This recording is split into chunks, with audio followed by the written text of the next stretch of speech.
Y gracias a Big Data Magazine por la invitación a participar y a abrir este congreso y, bueno, gracias a todos vosotros por estar aquí.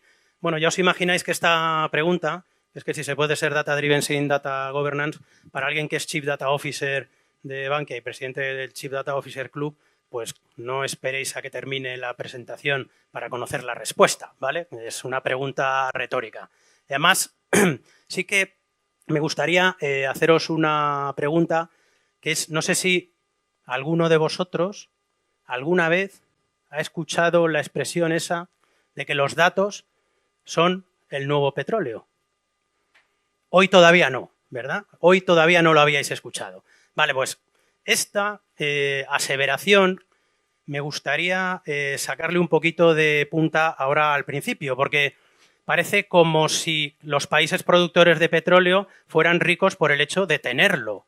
Y no son ricos por el hecho de tenerlo, son ricos en función de los ingresos que generan de ese petróleo que tienen. Y hay un caso paradigmático, que es el caso de Venezuela. Por si no lo sabíais, Venezuela es el país del mundo que tiene las mayores reservas de petróleo. Y sin embargo, no está ni siquiera en el top 10 de los países productores, y no digamos en los países que por ingresos de divisas del petróleo. Claro, sucede que con esto del petróleo, pues desde que tienes cantidad de petróleo hasta que consigues monetizarlo, pues suceden cosas por el camino. Y a Venezuela le suceden algunas. Una de ellas tiene que ver con la calidad de su petróleo. Un petróleo que tiene mucha agua, que tiene mucha sal, que tiene otros minerales. No es sencillo de refinar. Pero además, resulta que es un petróleo que se llama superpesado. La mayor reserva petrolífera del mundo es la faja del Orinoco, que está en Venezuela, y ese petróleo superpesado es difícil de explotar y difícil de acceder. Adicionalmente, tiene otros problemas. Falta de inversión en las infraestructuras, huida de talento por la escasez de alimentos y de medicinas, corrupción. Eso lo que supone es que, además, si resulta que la parte de ese petróleo que tendrías que vender lo estás utilizando para subvencionar a Cuba y además te están metiendo sanciones Trump, pues resulta que tu monetización de todas las reservas de petróleo que tienes pues es muy escasa. Realmente, si pensamos esto como los datos, ahora sí, pues tenemos algo muy parecido. Cantidad de datos, cantidad tenemos, pero cantidad. Ahora mismo, el que no ha llenado algún Big Data en su vida no es nadie. Y sin embargo, luego tenemos que tener datos de calidad, que sean accesibles, que sean explotables y luego además que los análisis que hagamos los construyamos bien y sirvan para tomar decisiones, para monetizar. Claro, aquí hay una parte de esto de ser data-driven, porque llamamos data-driven, tomar las decisiones en base a los datos, pero realmente ser data-driven es que tengas un plan de negocio basado en los datos y que los datos te ayuden a mejorar, a conseguir tus objetivos estratégicos. Y esto no se improvisa. Esto requiere gestión. Esto que se habla siempre de convertir los hechos en datos, los datos en información, en conocimiento y el conocimiento en acciones, esto no es trivial. Requiere gobierno, requiere una estrategia, requiere hacer cosas. No todo el mundo que tiene datos consigue monetizar igual. Pues de eso os quiero hablar y os voy a hablar concretamente de 3 enemigos de la conversión de las entidades en data-driven. Os voy a hablar de la calidad del dato, os voy a hablar de los silos y os voy a hablar del gobierno en estos 15 minutos que me quedan. En primer lugar, la calidad del dato, que es muchas veces el gran olvidado en todo esto de los data-driven, es el comienzo de los problemas. Me contaba un colega hace poco en el club de CDOs, un colega del sector financiero, que absorbieron un banco pequeño y se encontraron con que ese banco tenía la mayor cuota de mercado de abogados. Y al principio pues, se quedaron muy sorprendidos, ¿no? Pensaron que quizá habían llegado a algún tipo de acuerdo con el colegio de abogados. La cosa era muy sencilla. En el combo para dar de alta a los clientes, abogado es el primero que aparece por orden alfabético. Entonces todos los que entraban y daban de alta a un cliente y no querían preguntar por la actividad, por la profesión, ponían abogado. Estas cosas son las que hacen que, según Gartner, el 80% del tiempo que de los data scientists se emplea en limpiar los datos. El 80% del tiempo. Estamos pagando, como dice mi amigo Daniel, a rock stars, ¿no?, como data scientists, y se pasan el 80% de su tiempo limpiando los datos. Con la calidad pasa como para ser diputado de Podemos. Es exactamente igual. Cuanto más a la izquierda, mejor. La calidad tiene que empezar por los operacionales. Pero no solamente que el de la oficina que no meta abogados, sino que meta la profesión, sino que los operacionales también son responsables en su diseño de hacer diseños que ayuden a la calidad del dato. De hecho, ¿por qué no los operacionales están pensados en función del informacional, de cómo se van a explotar después? De hecho, ¿por qué el operacional tiene que ser una cosa diferente al informacional? Eso también es data driven. Que todos estemos pensando en el plan de negocio que son los datos. La calidad es tarea de todos. También decimos que la calidad bien entendida empieza por uno mismo. Pues esto de que la calidad es tarea de todos tampoco se improvisa, no es trivial. La gente no empieza a pensar en la calidad porque tú se lo digas. El gobierno tiene, por ejemplo, una de sus responsabilidades en el gobierno del dato es nombrar data owners. Si tú no consigues que los data owners o los data stewards o los responsables funcionales, como lo llamen en cualquier compañía, se responsabilicen de verdad de que esos datos son suyos y se sientan dueños de su calidad, es muy difícil que vayas a conseguir una calidad del dato que luego se va a expandir como un virus por toda la organización. Y por último, como decía, la calidad no se improvisa. Es fruto de una estrategia. Y esa estrategia requiere, como toda, requiere sponsorización, requiere cambiar las mentes de las personas, cambiar la cultura del dato, requiere pasta, requiere dinero. El segundo de los enemigos, como os decía, es los silos frente a la comunicación y la cooperación. Casi podríamos decir que el trabajo del CDO es derribar muros, ¿no? Derribar silos. Esa incomunicación es la que provoca muchos de los problemas de gobierno y para que una entidad sea data-driven. No se explica sino por el hecho de que esto está operado por personas. Y si hay personas, hay egos. Y si hay egos, hay silos. Y esos silos se ven en todos los ámbitos de la organización. Fijaros que, por ejemplo, en la modelización, si no se hubiera roto la barrera entre unos matemáticos locos que en el proyecto Manhattan hicieron un modelito para describir cómo se comportan los neutrones en una fisión nuclear, allá por los años 40, que esto mismo se pueda usar para calcular el precio de las opciones, por ejemplo, eso sí que es romper un silo. Y ahora estamos hablando, por ejemplo, que en un banco podría suceder que se haga un modelo para, por ejemplo, estimar los ingresos futuros de una unidad familiar y lo esté haciendo el equipo de riesgos, porque es muy relevante para ellos saber por la capacidad de pago. Pero es que a lo mejor los de inteligencia del negocio están también haciendo el mismo modelo porque quieren vender planes de pensiones. Y probablemente lo estén haciendo lo mismo los de prevención del blanqueo de capitales o los de fraude para luego analizar anomalías entre los ingresos futuros y los ingresos reales. Esto también son silos.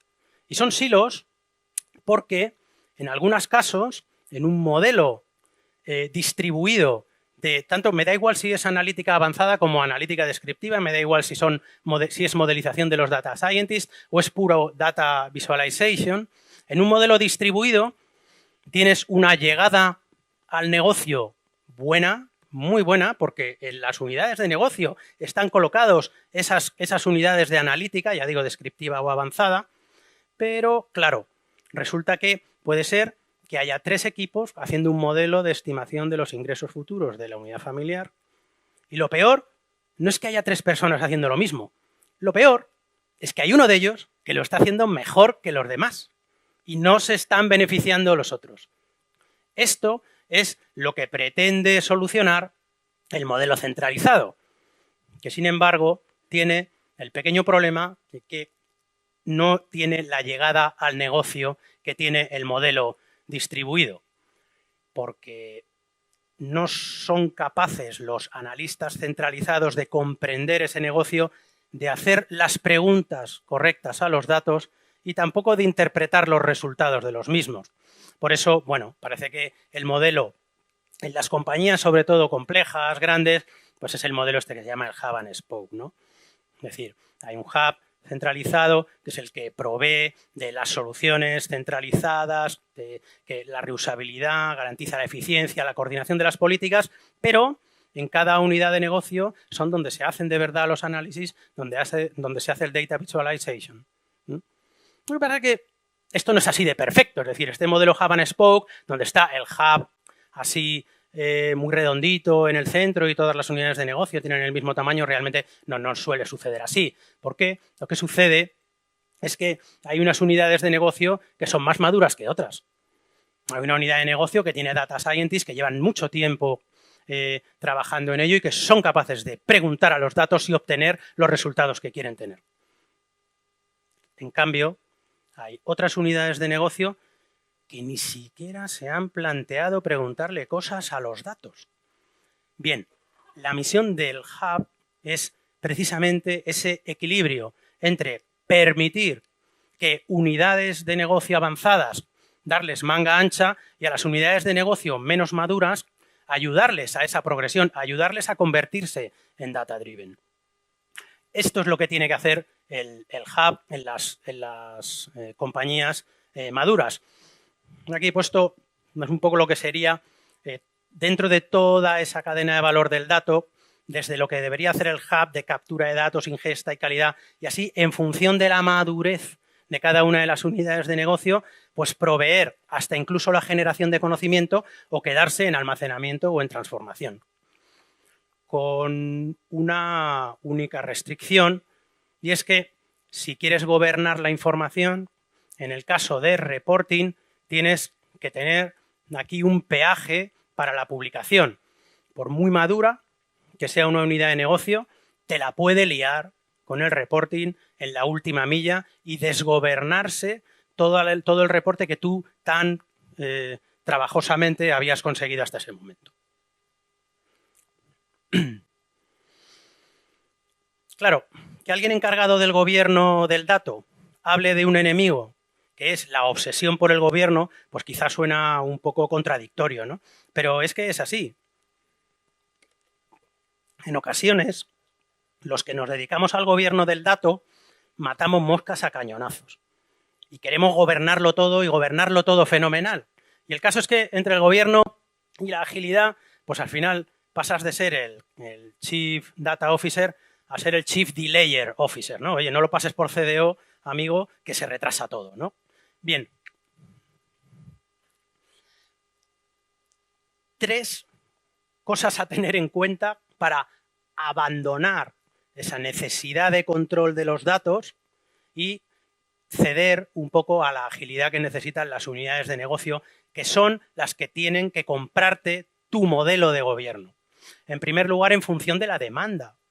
No es lo mismo la demanda que yo tengo que enviar a un regulador, que al final se trata de que no tenga errores y no tenga retrasos, no quiero nada imaginativo, que la demanda de la alta dirección o una pura información de gestión o un gestor de campañas o una información exploratoria. No tiene que tener el mismo nivel de gobierno y hay que tener un equilibrio y hay que optimizar eso, porque si no los usuarios de negocio te van a abandonar, vas a perder ese enganche con los usuarios de negocio. Niveles de gobierno. En segundo lugar, según el tipo de dato. No es lo mismo un dato certificado, que es el que le mandas al regulador, que es el que el CEO necesita para tener lo que llaman el business under control, que un dato que es corporativo, que lo utilizan varias áreas, pero que no tiene por qué ser certificado, y no digamos de una información puramente exploratoria o de datos externos. No es lo mismo. Y aquí abajo pongo lo del diccionario de términos, porque también es otro término contradictorio, otra falacia. Diccionario de términos únicos, sí, pero no para todos. Porque un usuario de negocio, si yo le presento el diccionario de términos que utiliza sistemas No se va a enterar de nada. La persona de negocio necesita un glosario de negocio, de términos de negocio que él entienda. No necesita un metadatado de 100 atributos del dato. Necesita que se lo definan. Necesita poder preguntar dónde están los datos de clientes, qué tienes de clientes la organización. Eso es lo que necesita. Por eso, diccionario de términos único, cuidado. Y luego en función de los casos de uso. Aquí es el concepto que acuñó mi amigo Juanma de CUNEF sobre el Data Translator. Es decir, el CDO como traductor, como puente entre tecnología y negocio. Bueno, yo ya estoy terminando, tengo 20 minutos, tenía 20 minutos, ya me deben quedar 3 o 4, justo para deciros las 4 skills que yo creo que se deben cumplir para ser data-driven. En primer lugar, referido al dato. Competencia para identificar los datos, para definirlos adecuadamente, data owners, para limpiarlo, calidad del dato, y para disponibilizarlo, desde la fuente hasta su uso, con mesura, sin matar moscas a cañonazos. Habilidad para construir análisis eficaces, porque compres los mejores data scientists y la mejor tecnología, no vas a tener análisis eficaces. Porque esos análisis, luego, tienes que tener la capacidad de traducirlos en decisiones de negocio exitosas. Y todo esto no sirve de nada sin la última, que es la más importante probablemente, que es el liderazgo para persuadir a todos los intervinientes en la cadena de valor del dato, a toda la organización, de que de verdad esta transformación que supone convertir tu compañía en data-driven, que toca a todos los niveles de la organización, que es tarea de todos. Y eso requiere un liderazgo especial. Por supuesto requiere sponsorización, pero con la sponsorización implantarás un modelo, pero no lo vas a hacer sostenible. Solo lo haces sostenible si todas las personas de la organización identifican que ese modelo es precisamente el mejor modelo de todos. Y eso requiere mano izquierda y requiere, sobre todo, liderazgo. Ya para terminar, la semana que viene tenemos un evento del Club de CDOs con la APD que cubre Big Data Magazine, que da igual el título, pero el leitmotiv del evento es cómo convencer a tu CEO de que lo que haces es importante, de que lo que haces vale. Esta es una tarea que tenemos todos los CDOs. Convencer a nuestras organizaciones de que esto es clave, que el gobierno y que la estrategia del dato tiene que ser única. Yo la verdad que no tengo la receta, pero sí que me acuerdo siempre de una película que es Jerry Maguire. Yo creo que seguramente todos habéis visto Jerry Maguire. ¿Y os acordáis de Cuba Gooding Jr. diciéndole a Tom Cruise aquello de enséñame la pasta, ¿no? Show me the money.